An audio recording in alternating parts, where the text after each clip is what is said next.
Hi friends, இந்த video last week நான் போட்ட லாங் வீடியோவோடது தாங்க. அதில் வந்து நான் ப்ரான் பிரியாணி பண்ணியிருந்தேன். பட் நான் எப்படி பண்ணியிருந்தேன்றதை வந்து மென்ஷன் பண்ணல. இதில் வந்து ப்ரான் பிரியாணி நான் எப்படி பண்ணேன்றதை இந்த வீடியோவில் வந்து நான் ஃபுல்லாகவே வந்து மென்ஷன் பண்ணியிருக்கிறேன். வீடியோ பிடிச்சிருந்தா கண்டினியூ பண்ணி பாருங்கள்.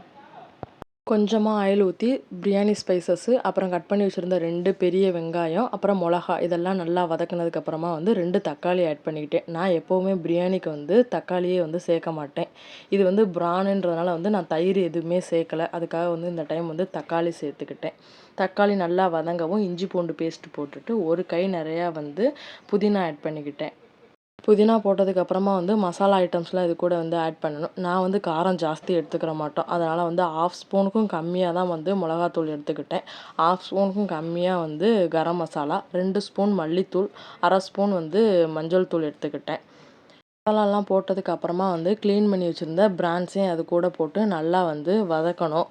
நான் இன்றைக்கி ஒரு 3/4 கேஜி ப்ரான்ஸ் எடுத்திருந்தேன். அதை க்ளீன் பண்ணதுக்கப்புறமா எனக்கு ஒரு 1/2 கேஜி இருந்தது. ப்ரான்ஸ் வேக வைக்கிறதுக்காக வந்து 1 கிளாஸ் தண்ணி வந்து அது கூடயே சேர்த்துக்கிட்டேன். மெஷர்மெண்ட் எதுவும் இல்லை.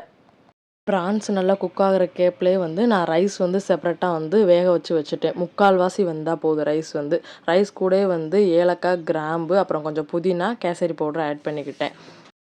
ப்ரான்ஸ் வந்து நல்லா குக் ஆனதுக்கப்புறமா வந்து கொஞ்சம் கிரேவியை வந்து செப்பரேட்டாக நம்ம எடுத்து வச்சுக்கிறணும். ஏன்னா லேயர் பை லேயர் போடுறதுக்கு வேணும். கொஞ்சம் ப்ரான்ஸ் கிரேவி, அப்புறம் நான் வந்து 3/4 வாசி வேக வச்ச ரைஸு, அதுக்கு மேலே கொஞ்சம் ப்ரான்ஸ் கிரேவி, அப்புறம் வந்து எண்ணெயிலே வந்து ஃப்ரை பண்ண ஆனியன், ஒரு கை புதினா, கொஞ்சம் கொத்தமல்லி, அப்புறம் ஒரு கரண்டி வந்து நெய் வந்து நம்ம யூஸ் பண்ணிக்கிறணும். அதுக்கு தான் ஸ்டார்டிங்லேயே நான் வந்து கம்மியாக எண்ணெய் யூஸ் பண்ணியிருந்தேன். மீடியம் ஃப்ளேமில் வந்து ஒரு 10 மினிட்ஸ் வந்து நான் தம் வச்சுருந்தேன். ஒரு 10 மினிட்ஸுக்கு அப்புறமா வந்து அடுப்பை ஆஃப் பண்ணிவிட்டு அந்த ஹீட்டெல்லாம் கம்மியானதுக்கப்புறம் வந்து நான் பிரியாணி ஓப்பன் பண்ணி பார்த்துருந்தேன்.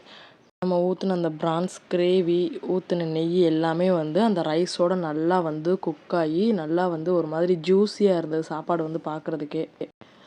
ப்ரான்ஸையும் ரைஸையும் வந்து நம்ம செப்பரேட்டாக குக் பண்ணி 2ஐயும் வந்து ஆட் பண்ணுறதுனால வந்து பிரியாணி வந்து அடி பிடிச்சிருமோ இல்லை குக் ஆகாமல் இருக்குமோன்ற பயம் வந்து இருக்காது.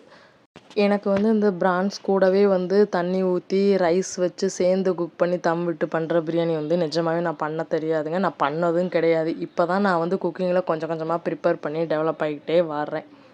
பாப்பா வந்து பிரியாணின்னு சொல்லவும் நல்லாவே குஷியாகிட்டா. அவளோட குஷியை வந்து நீங்களே வந்து பாருங்கள். வீடியோவை அவளே வந்து முடிச்சு வச்சுட்டா ஃபைனலாக.